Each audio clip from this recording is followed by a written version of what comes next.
trying to encourage more parents to come in and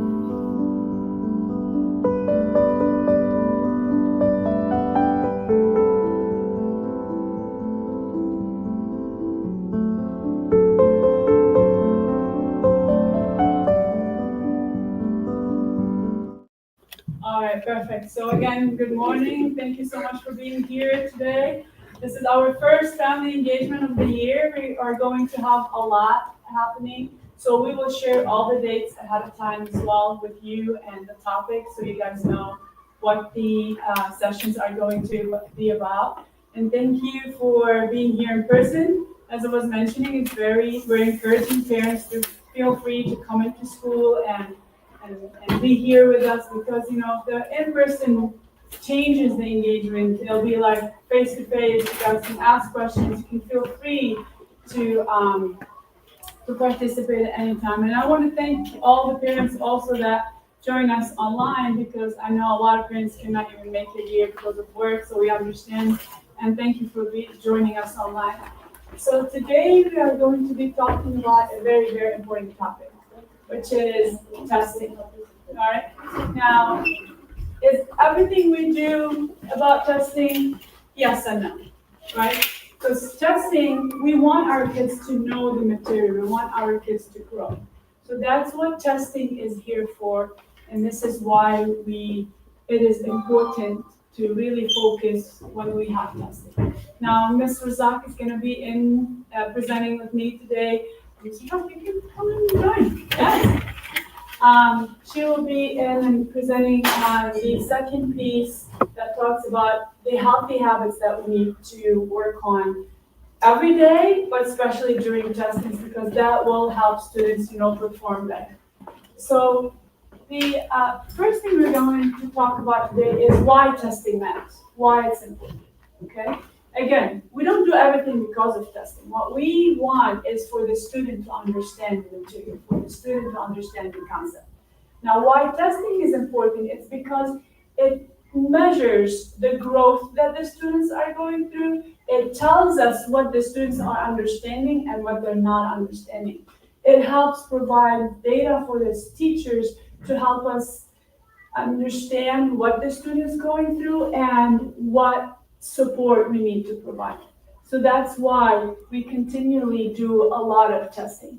And it also helps us, as we said, personalize the support that we need to give. Some students need different support than the others. So we can give every student the support that they need so we can make sure that everybody is successful and hopefully everybody is performing at that level. And that also gives the teacher the chance to decide or to work on the academic goals for every student. Okay? Now, the first testing, starting Monday, NWEA, very important, okay?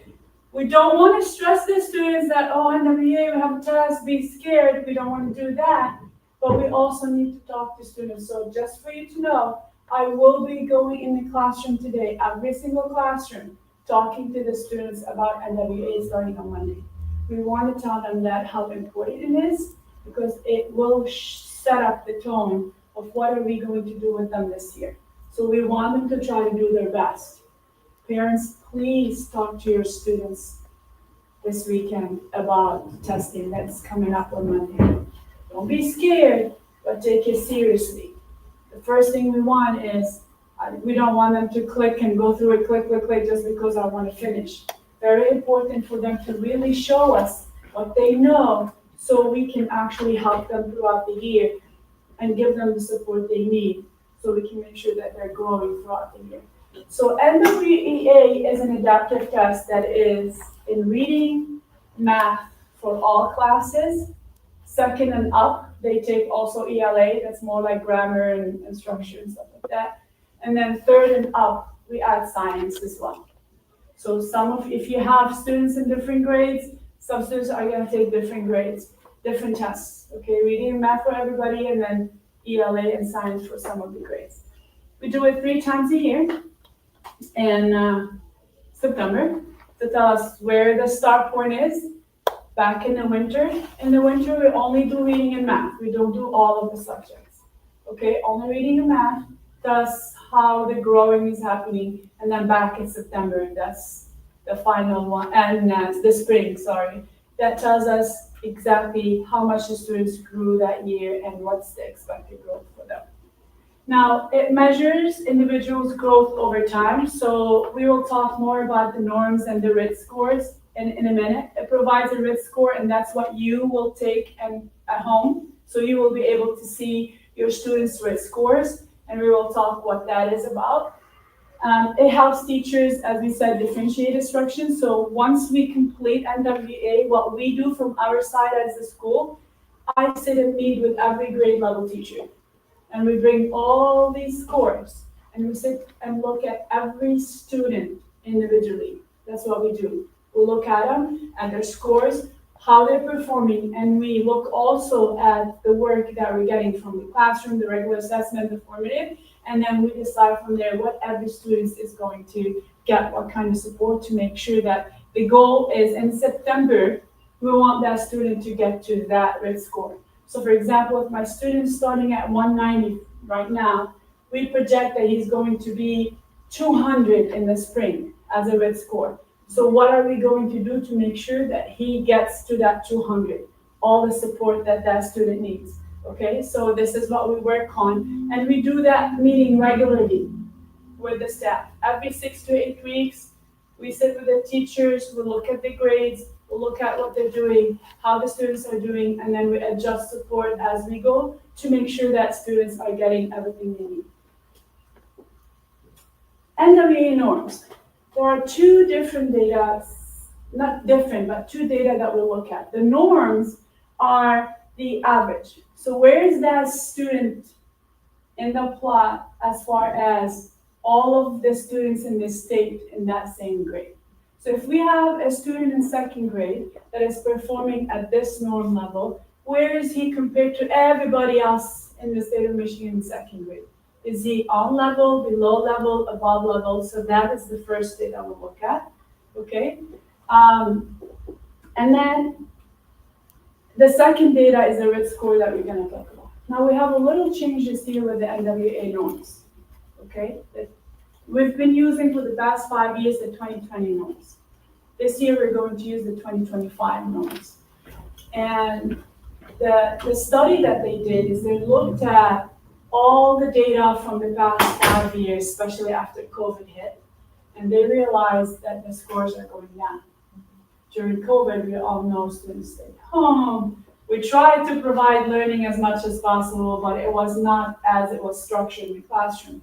So a lot of that learning regressed a little bit. And that's not only us, that's generally everywhere. So that's why the norms have been changing. Now, as you see, the RIT scale is the same. What changed is this student average performance. Now, it's good in that because that will show me that the student has a higher norm. So as you see, for example, if my student is or was last year at a 50th percentile, this year compared to the norm, that student might be at 55 or 60, 57, depends. Does that mean the student grew? Maybe. But looking at other scores is what's really going to help me. Is it that the student made that growth, or is it just because the change of norms that the average has changed? This is going to be our job as teachers to look at and say, okay, we're probably not going to count only on the numbers. We are going to count on what the student really needs and how is that student performing NWEA and other testing, Fontes and Pinnell and the other testing, and in the classroom to see exactly what support do we need to give that student. Okay, so you might see that change in the scores. RIT scores. RIT scores are the number of the number you see on your child's report that you're going to get, the one in black in the middle. That's the RIT score that you're going to see. So you have to look at that as, this is where my son or my daughter started this year, and we're going to take that measuring tape all the way to see where do we want them to get at the end of the year, and how are we going to take them there. That's all the support that we're going to get, whether they need to have a group individualized instruction, do we need reading intervention, do we need this, do we need that, to make sure that the student gets what they need. Okay, that's what we're gonna be looking at. But the root score is the same thing. If it's a 10 point, it's a 10 point in second grade, it's the same at third, same at fourth. It depends just on the numbers. Good morning, welcome.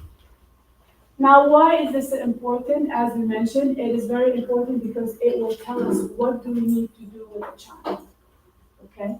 Now, I know there's a lot going on. You think that a lot of happening in the classroom right now, probably a lot of work has been given to the student, a lot of testing is happening in the classroom. We're just trying to, as much as we can, to help support that student to come back after summer break and get that brain ready so they can start testing on Monday, okay? So we all know that students in the summer sometimes, they're just having fun. They forget about the studying and all of that, what's happening. So we need to refresh that memory and do a lot of concepts that are important to make sure that they are ready for that testing on Monday. That's starting on Monday. Okay, and that before we move on, please parents, remember, we need the Chromebooks charged with them in the backpacks for Monday. All right, please make sure we don't forget those. It's very important to send them back with the students. All right. The second, so this happens now to probably beginning of October, then again in the winter NWEA, as we said, and the spring. Now there's more testing happening. WIDA is one of the tests that we also do in February. And that testing is for the English language learner students. So whose first language is not English in the class and at home. Okay, so we test them, we screen them. This is what we're doing with all of our new students, incoming students right now. We screen them and see do they need that extra support with language to make sure that they are learning up to what we need, the average. We actually, it measures 3 different proficiencies, listening, speaking, reading, and writing, okay? And we see if they're listening or speaking, at what level and how we can support them, reading and writing as well. We do it once a year in February. That's not something we repeat. And then we send the reports home once we get them. Sometimes it's the year after that we get them, and then we send them home. If you have any questions about these scores that you received this year from last year, please feel free to come and ask us, and then we'll help reading the scores and move forward. The third set of testing, MSTEP. Now after January, it's testing, we go through it. The third one is MSTEP. It's going to take place in April this year. So WIDA is going to happen in February. MSTEP is going to take place in starting April. And MSTEP is a little bit different. It only goes 3rd through 8th grade. So for us, it's 3rd through 6th. If your child is 3rd, 4th, or 5th, or 6th, they will get WIDA. They will get MSTEP in English and math. Science only for 5th grade, and social studies only for 5th grade for us. So 5th grade is like a very important grade. So if your child is in 5th grade, you'll know that they will get that testing. Also, it's done once a year. It's we look at with MSTEP mastery of the standard of the state standards. That's what we're looking for. Are we mastering those standards or not? And then this is how we work with the students. So this year we got the MSTEP results from last year. So we will make sure that we're looking at these grades this year when we meet with the teachers along with the new NWEA scores, and we adjust student support based on that. Okay? This is what we are looking for. Any questions about what testing happens and what do we do with them and when is, any questions about testing before we move forward? We're all good with testing? Are we all good with how we read the scores, how we look at the reports? Any questions? All right, very good. Now we come to the important part. How we get them ready for the testing. Okay, again, we don't want them to be scared or worry about the testing, but it's very important that we take it seriously. Okay, and that's going to be our job along with your job, parents, to talk to your students about, okay, what are we need to do before testing. So incorporating the healthy habits and learning, we all know, oh, this way more. We all know healthy students equals better academic performance, nutrition improves focus and memory. What you feed your child is going to make a big difference on how they perform in school.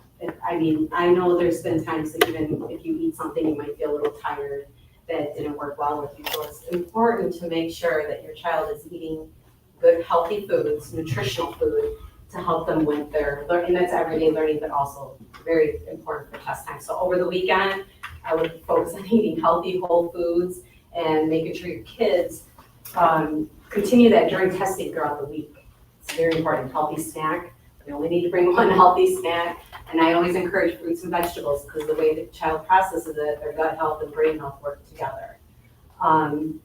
Sleep and hydration boost concentration. Sleep is, the kids have to go to bed. You know, they have to sleep. That's when their brain clears up. That's when their body totally like rejuvenates and recovers, is when they're sleeping. Kids are also growing at that time too. So anything that they're eating nutritionally is going to help them even while they're sleeping. Hydration, juices, Gatorade, energy drinks, anything like that we need to cut those out. Best thing you could do is get them on water, drinking water. If your child likes like flavored water, you can add fruit to it. But it's way better for them, even lemon water, just a couple slices of lemon in there. Keep that water bottle with them all week long, but as well as at home. Like, again, you know, Sunday night or Sunday afternoon, whatever you're feeding them or whatever they're eating or drinking is going to affect them on Monday. So making sure they're getting sleep and hydration boosts everything, so it helps. Our study shows that 8 hours of sleep is the minimum that kids at that age need. That's minimum, so between 8 and 10 hours. So if your student wakes up at 6:30 in the morning to make it to school at 7:30, let's count 8 to 10 hours before that. That's when they actually need to be asleep, not go to bed. That's when they need to be asleep. So we need to calculate how long our child needs to fall asleep, and that's where we need to make sure that they go to bed at that time, to fall asleep at that time, to make sure that they can wake up refreshed at 6:30 and ready to actually do it. Now, NWEA testing happens in the morning, first thing, so they're not drained through the day and then they're exhausted and tired. But still, we have to make sure that when they come in the morning, they're not also walking just sleepy and they're not fully up and charged. So that also plays a role.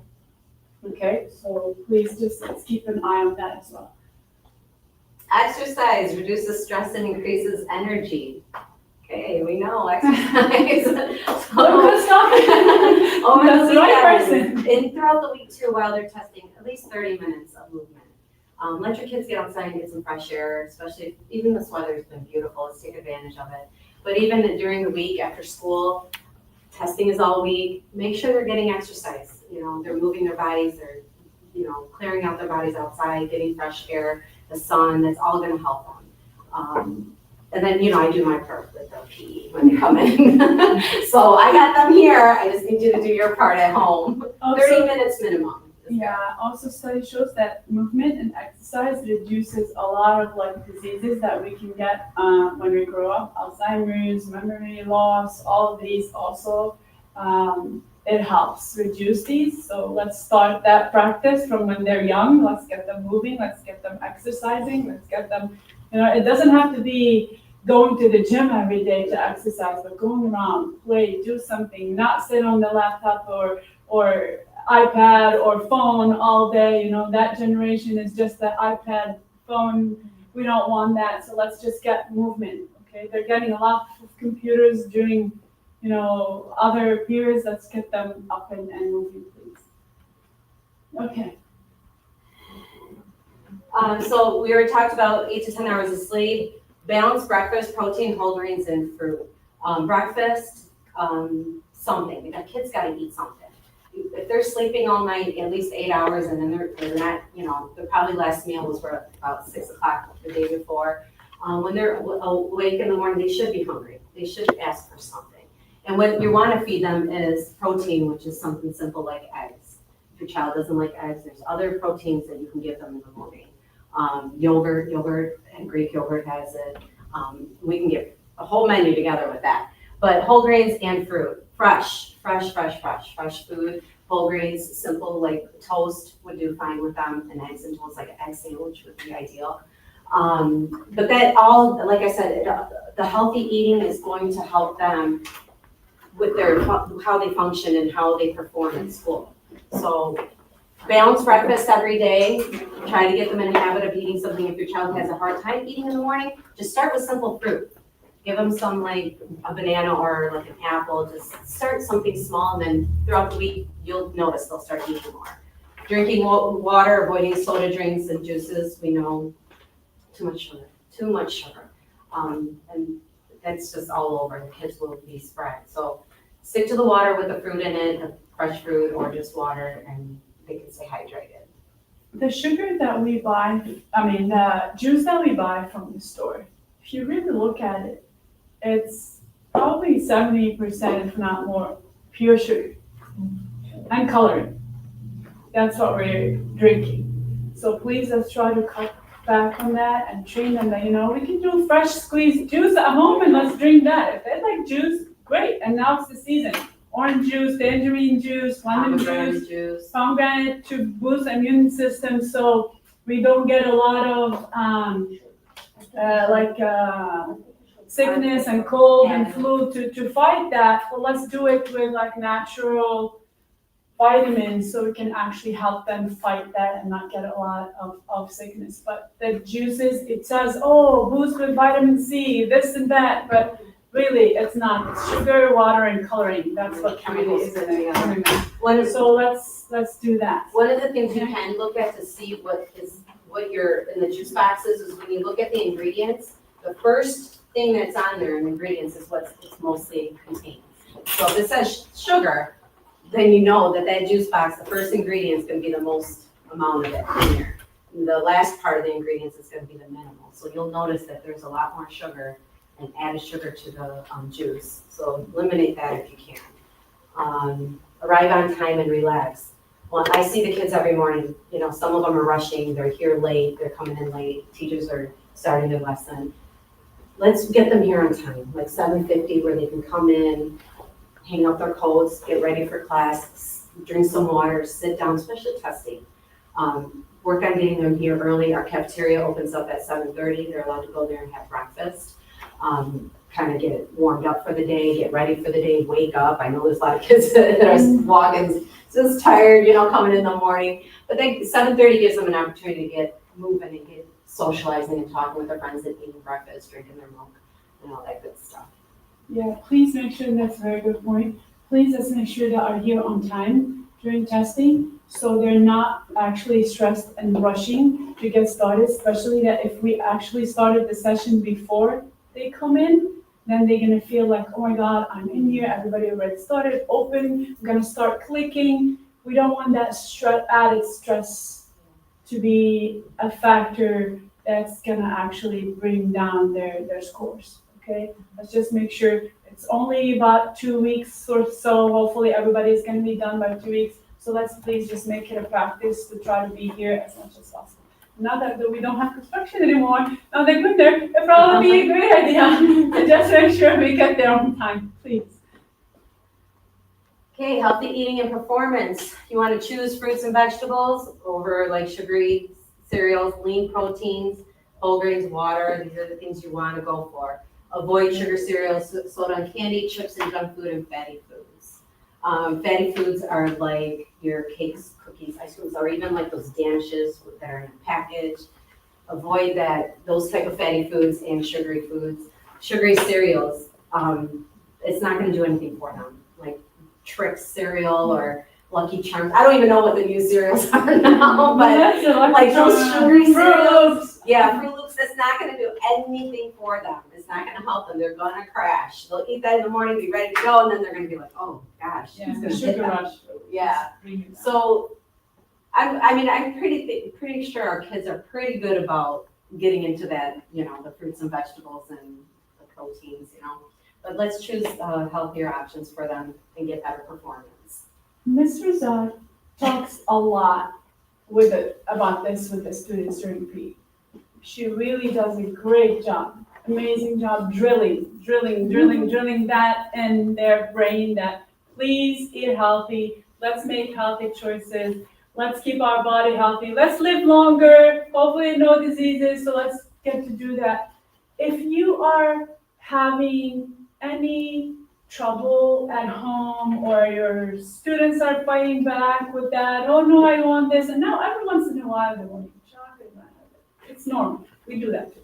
But let's just make it a habit. If you have a specific student that you want Ms.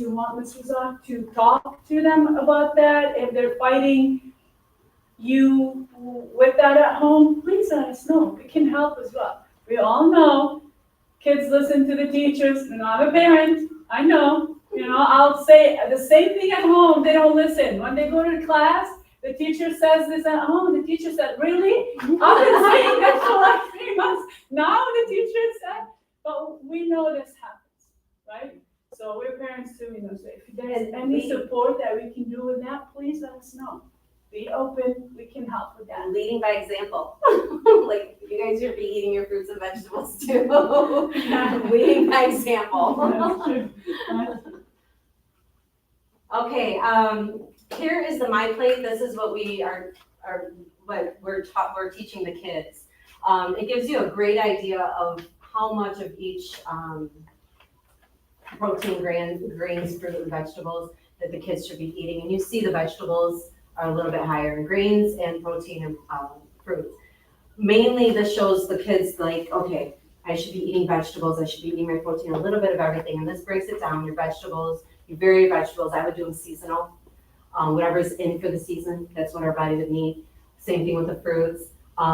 Grains, simple, keep it simple. Brown rice is great. I know a lot of families here eat like white rice and stuff, but if we can incorporate some brown rice, it would be great for them. The body just digests it a lot better slowly. Same thing with the protein. Gotta get that protein in for the growth and everything. Protein is the main building block of your body. And dairy, getting that milk in or cheese, that's gonna help them with their calcium as well. And the protein, it also has protein in it too. But this is very simple. You can find this on myplate.gov, and it'll give you a breakdown of some great ideas. And you can show this to your kids. Like this will be familiar to them, and they're like, oh, okay. And you can tell them, like, here, we got to do our vegetables, and protein, greens, and fruits, and they're more likely to follow it. If you see that one of your children, for example, is eating a lot more than usual, try to look at what they're eating. Usually, if we have a lot more carbohydrate in our diet, that will make them more hungry because the carbohydrate will decompose into sugar, and sugar will make us more hungry. So if you eat a lot of carbohydrate, cereals, like sugary stuff, they will get hungry faster and then more often. So let's keep an eye on that too. So maybe that's also an indication of why are they eating more than usual? What did you eat today? Keep an eye on that as well, because that tells us what's going on.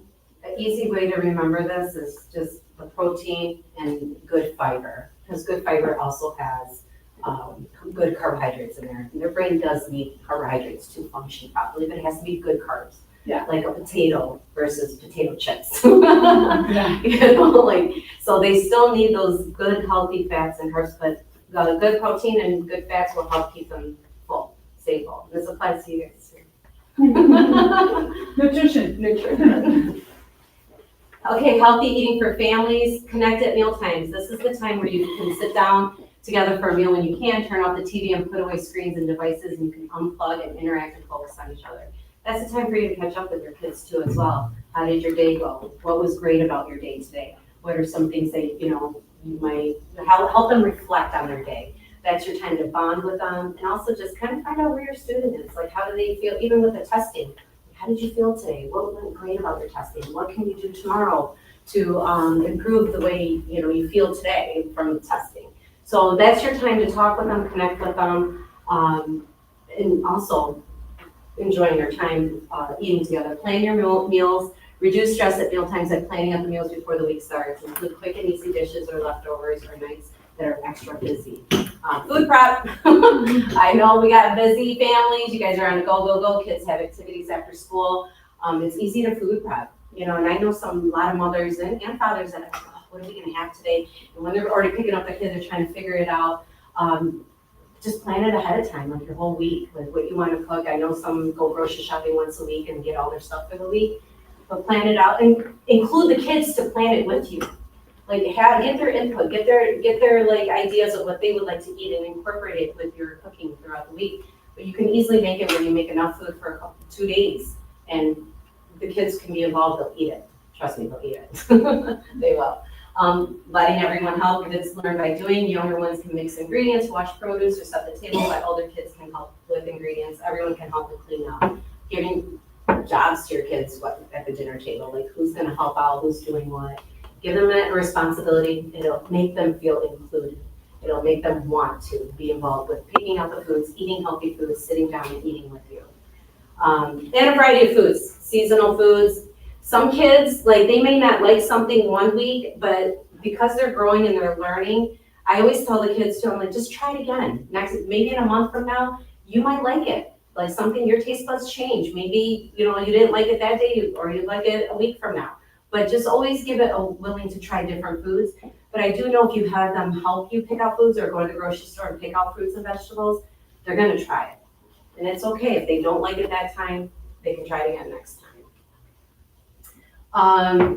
And make sure when you're cooking too, you're including your fruits, vegetables, your grains, proteins, and dairies, soy alternatives, and meals and snacks throughout the week. Be mindful when you're getting their snacks for the week.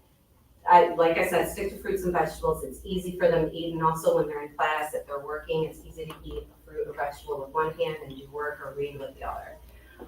Let kids choose, get them involved, let them help you choose what they want for the week. And I did speak to one parent the other day, and she was telling me how her daughter switches between grapes, apples, and oranges throughout the week. Like she's got 3 to 4 vegetable or fruits, and then they switch them out throughout the week. And that gives her motivation to eat her healthy snack during school. Kids get engaged with meal preparation at home, serve meals family style to encourage kids to be creative with their plates.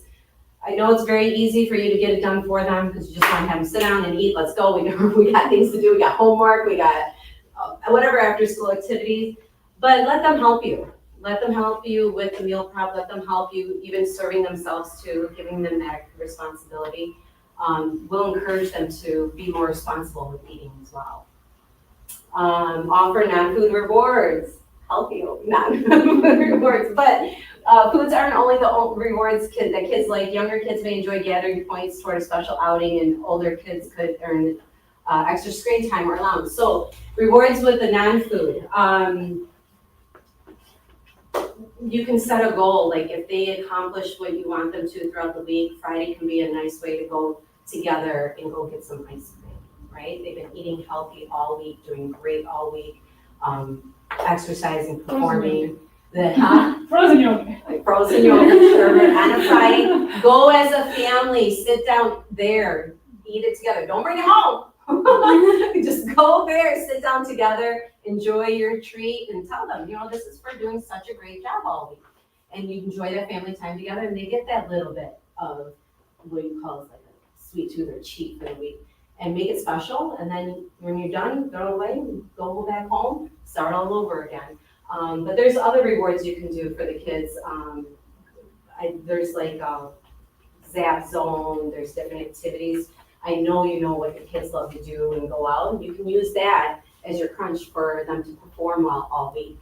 You know, like if you do good all week, you eat healthy, you take your time with your testing, you get your sleep every night, and I see that you're doing great. Friday, I'll take you here, we'll do this as a family.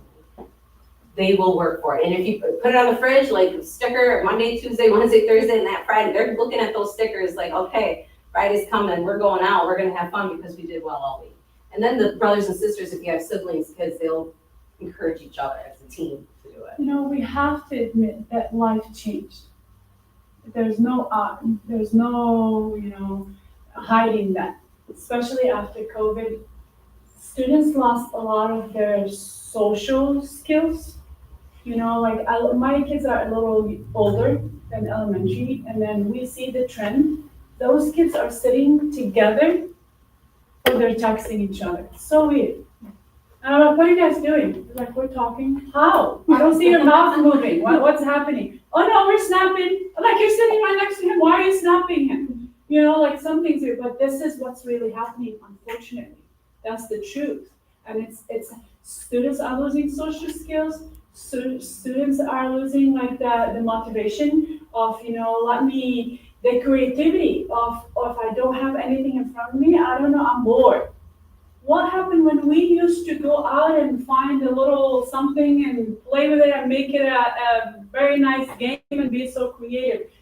We lost that because of the technology and everything that's available. Technology is good. We're not against it.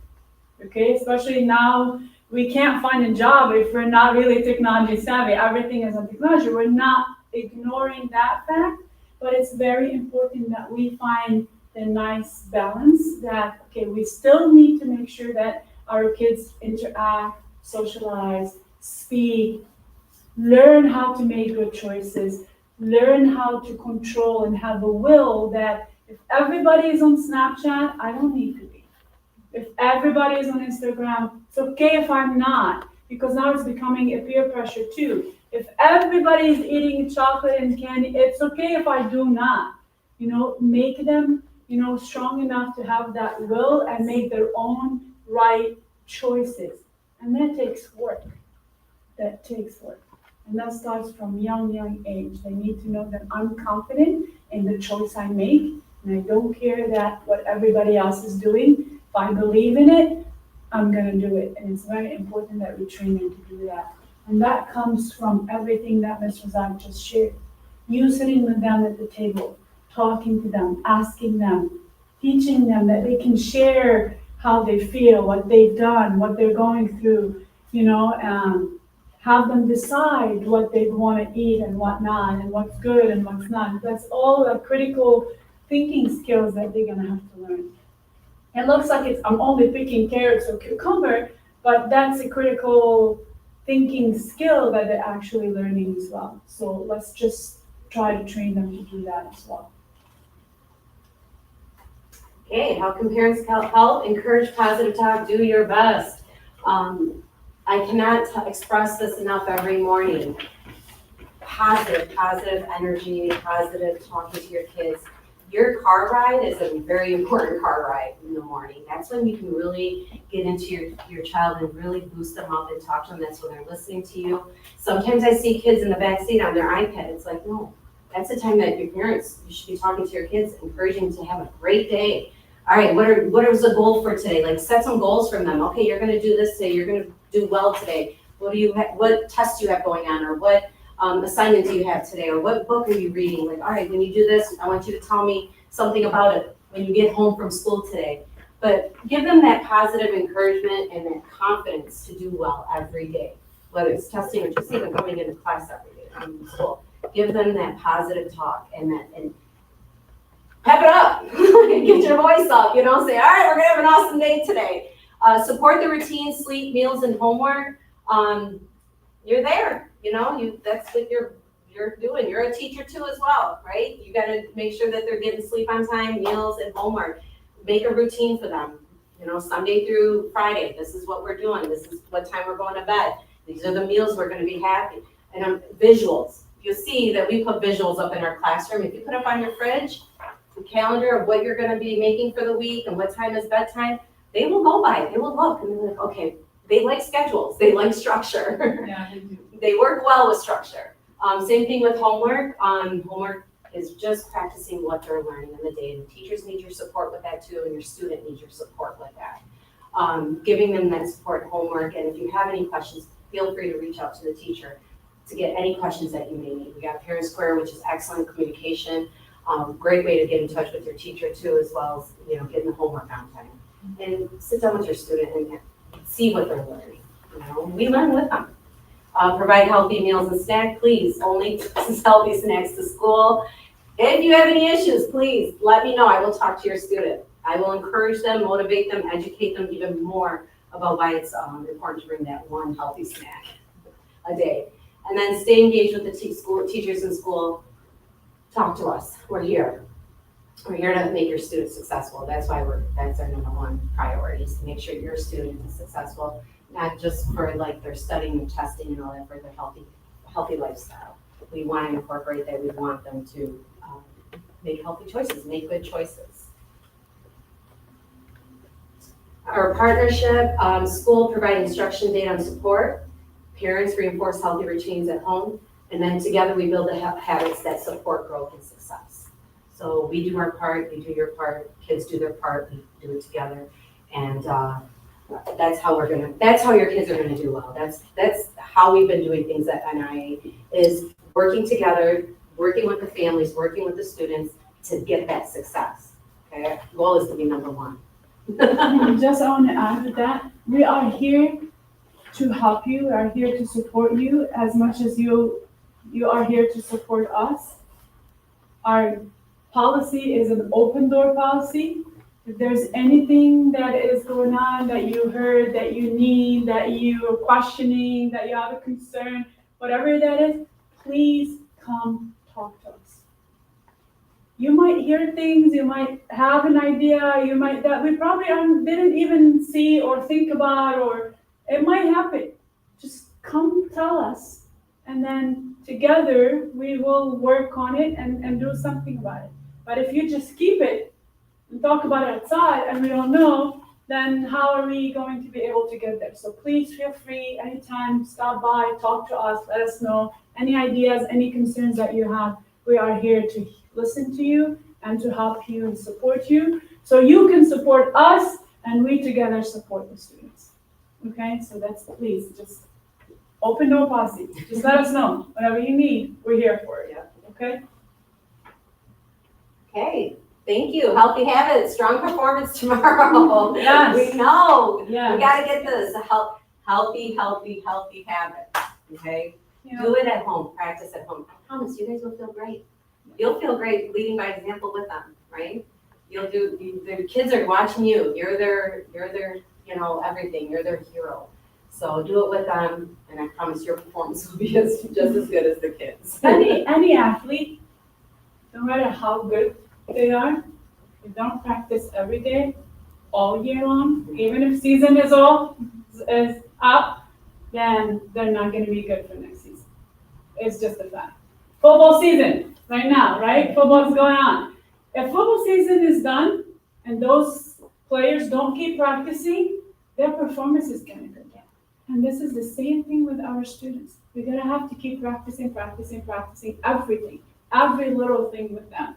From how they're walking, how they're talking, how they're eating, how they're sleeping, how they're doing work, how they're getting dressed, everything. Study habits, everything. So we can make sure that it becomes so ingrained in their lifestyle that once they leave out to the world, inshallah, and everybody will be out, they just know it.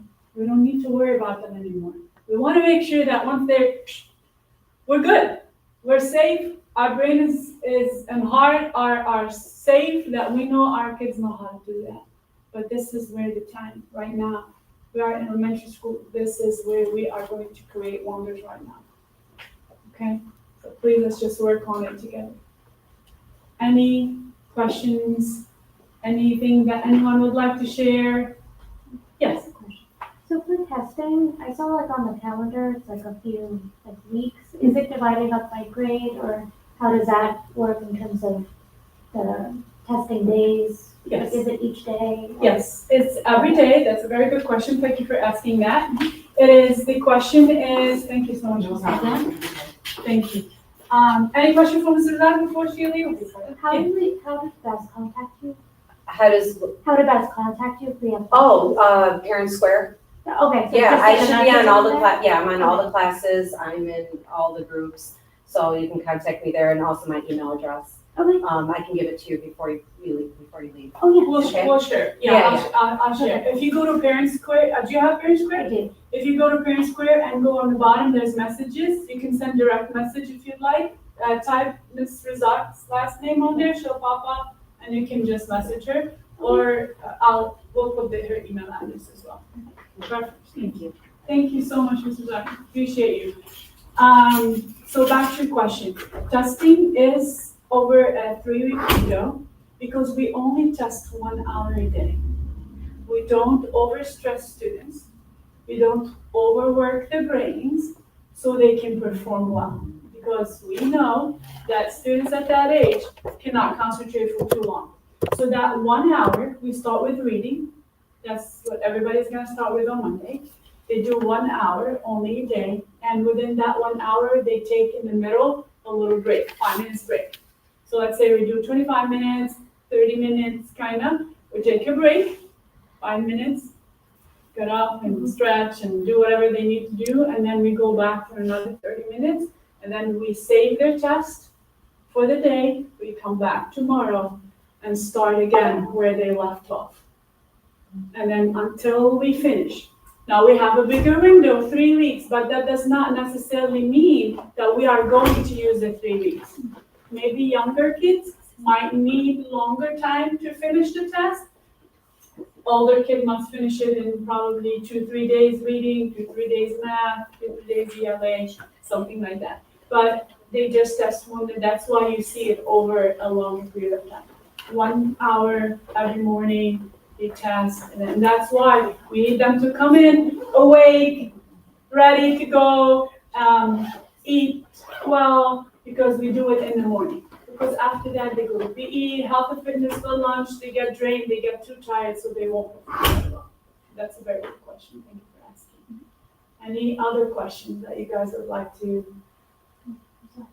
Yes, please, don't be sorry. That's what we're here for. Absolutely. I'm sure if you're thinking about it, maybe other people are thinking about it too, for sure. So for my daughter, she's in kindergarten, and now she has a Chromebook, and I have to like help her through it, and I'm teaching her how to use like the trackpad, because she doesn't know what it is. So like for that, for kindergarten, are there gonna be like touch screens or anything, or they're using their Chromebook? We don't use their Chromebooks. Yeah. So we practice with them, and we're doing that in class with them. We're teaching them how to open their Chromebooks and do all of that. So eventually they will get it. Okay. But for testing, we have separate Chromebooks for them that is a touch screen, and that's what we're doing with them every day as well, all week long this week. We started on the smartboard. So you know how our smartboard is touch? Yeah. So we've been teaching them how to take this from here to here and this here. So wonderful. all the skills that they need for the testing, we've been doing that with them. And also their para will take them separate in the group, teaching them how they go through it, what they're asked, and things like that. So, and kindergarten, that brings me to, kindergarten is the only grade that they don't test all together. So we bring out a group of students, they test, we send them back, we bring out another group, we test, we go back, so they don't get they get distracted easily, so we don't do that with them. So we bring every 4 students, 5 students out, we test them, put them back, and then we take another group and so forth. So that way we just give them a better environment that's more, conducive to good success. So for kindergarten, I don't have to pack a Chromebook in her bag, but there will be. Please do. Oh, still do. Yes, please do, because we are also training them on other things. So it's and we're training them that you're like everybody else. You still need to take charge of your Chromebook. You charge your Chromebook. You put it in your backpack. So it's all the training. So please send it with them, because we practice in the classroom with them as well with the Chromebook. Especially how to open and do IXL and open that and log in there and all of that. So please send it. Everybody, let's train. We send it a message to keep the Chromebook. Okay. Right. Yeah. So just so you know, we're not using it for testing, but if you can please send it, so we can do it in the classroom with the other activities. Okay. But they're not using those Chromebooks for testing, because we said that kindergarten uses the touch for their testing. Okay. Any other questions? I have an additional question. Yes. With the importance of NWEA, especially for sixth grade, they score high scores it will help them when they go to middle school, get into advanced classes. Yes. It's according to the testing scores. So if you test good, you can take advanced math, advanced English, and you'll be ahead of the other students. So that's why it's very important to practice for the NWEA from now till 6th grade. Yes. So you can just whenever they can open and check the scores, each public school or any other school with the scores of NWEA, and according to it. Any student that comes to, that's a very good point, thanks you so much. Any student that comes to any school, like let's say we have a new student here, we request all their scores. So we get their NWEA, their WIDA, their MSTEP, everything. And based on that, we place the student and we provide the support needed.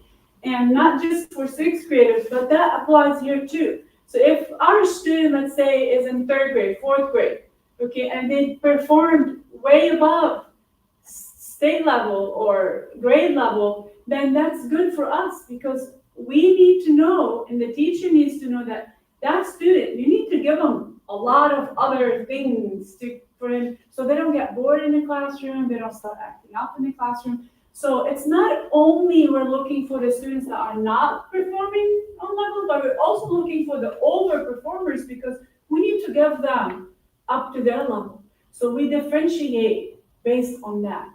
Whoever needs support and whoever needs extra. So we have students from that we can actually, if they're in 4th grade, but they're really performing hard, we can start introducing grade, probably material in there, or we can start doing, more advanced, and same thing for kindergarten, for whoever, any student. Let's look at their scores and provide support or provide, services for them based on that. Okay, so we really need for those scores to be authentic, really reflecting where the students are at, so we can provide the necessary services, whether lower, higher, on point. It tells us what we need to do. Okay. But that's a very good point. Thank you so much. Thank you. Any other? Yes, sir. On that note, this is about keeping up with what's going on around us. So I want to hear from you, your point of view, how we can introduce AI, coding, robotics to our kids. Yes, perfect. Is this something maybe not today, we can discuss maybe later, maybe if we have something I think to be our kids, as you know, when they go outside, they're using their tablets and they are seeing what's going on. I see, as you said, some of them are interested in this area, and they want to know more about it. And I feel like if we need to be a modern school, maybe an after-school activity as coding or robotics class, I think would be a good idea for them. Also building this interest to them. Yes. And maybe you can teach them indirectly some of the stuff that maybe they are bored getting it direct. This is how I see it. Yes, absolutely. That's a very good point. Thank you so much for bringing that up. We do actually provide coding classes, and we have robotics in our other academies at HES, like STAR and ULA. In UA, we do have that. We just need to see how we can bring that here to us, or if we can open it where you guys probably join the group there. That's a very good point. Let me work on that and see how we can introduce it. Again, it's probably not going to happen tomorrow morning. Yeah. But I just need to work on it, but that's a very good point. If we have a lot of parents that are interested in that, we can look into how we can start adding these things. We have chess club, we have, coding, we have robotics, we have a lot of other things. So we can probably start take a look at how can we add that into our programs here. That's a very good point. Thank you for the suggestion. If we have, we can probably put a survey up and see how many parents are interested in that. And then if I get enough responses, then I can work with our support center and see how we can start, when and how. And I know there's a lot of logistics that come in play, funding and all that. So we'll work on it, and then we'll see what we can do. But that's a very good point. Thank you so much for sharing. Great ideas. We want more of this. This is why we want parents here. You know your students best, right? We know them too. We're here with them 8 hours as well, but you know your students. You know your house and what's happening. Anything that you see, anything that you hear, anything that you think might be a good idea or helpful, please share with us. And if we can do it, absolutely. Okay? And if we can, for whatever reason, we will tell you why yes and why no. And then we can probably work on it together. But absolutely, that's great. Anything else that I can help you with, I can answer, I can do. Please, let's just make sure that we are here for you. Anything that you need, feel free. You can send me a message, you can email me. I try to respond within 24 hours automatically. Sometimes I respond fast, sometimes it's not. But I'll try to respond as fast as I can and make sure I'm here for you. So you can be here for us and we can both be here for the students together, right? We can't do it alone. One hand can't clap. As much as hard we try, it's not gonna work. So together, we will make sure that this school keeps going up. We wanna be first in the state. We're third, wanna be first. Let's do it, we can, absolutely. There's no reason why we can't. So let's do it, okay? Anything else that I can help with? Questions, anything? No, thank you so much for coming today. I really appreciate it. I would like to share the dates for the rest of the family engagements for this year. I heard, and if you guys can help me with that too, I don't know if you guys prefer mornings or afternoon. I know some people prefer the morning, some people prefer the afternoon. I might send a survey out to survey parents and see what times they prefer to come and attend those family engagements. And then we will probably decide as to whether we should keep it in the morning or in the afternoon, and that will adjust. But we have a lot of topics this year that we're going to be introducing. We're going to be talking about dyslexia. That's coming up a lot these days. We are going to talk about internet safety, cyberbullying, and all that. We're going to be talking about that. We are going to be introducing our new program, Reading Intervention, that we are starting this year as well. So please come to that and hear a lot about our new program that's really going to help boost our students' reading and performance. We are going to be talking about as well, we also going to talk about how can we normalize ourselves with the idea that some students need services. It's okay if they need services. So what services do we offer? What services can they have? Because our goal is to make sure that our students, every student is successful. So there's a lot of new topics that we're bringing in this year. Please help us spread the word to other parents. I will share the schedule on Parent Square, so be on the lookout for that, all the topics and the days and the dates, and we will work on the timing. For now, we're going to keep it in the morning, but if most people want in the afternoon, then we could probably look into having it in the afternoon. So please be on the lookout of that. Encourage more parents to attend so we can learn from each other and keep both of us growing and performing and being successful. Okay? Thank you so much for coming again. Please help yourselves. And bag, coffee, breakfast, anything. Please make sure everybody also signed in. And also, I'm always available. Anything you need, please let me know. I'm here for everyone. Thank you. I appreciate it. Absolutely. Please sign in if you haven't. Yes. I wanted to bring this up.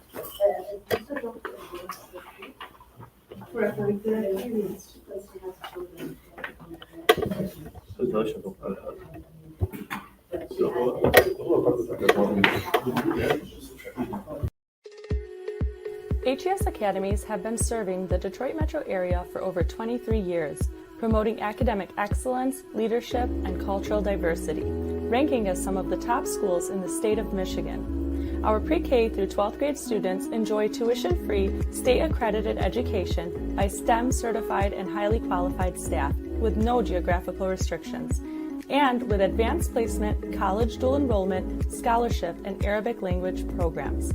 Noor International Academy in Sterling Heights at NIAPSA.org, Star International Academy in Dearborn Heights and in Canton at StarPSA.org, Universal Academy in Detroit at UniversalPSA.org, and Universal Learning Academy in Westland at ULAPSA.org. Join HES Academies today and enjoy a free Chromebook for every enrolled student.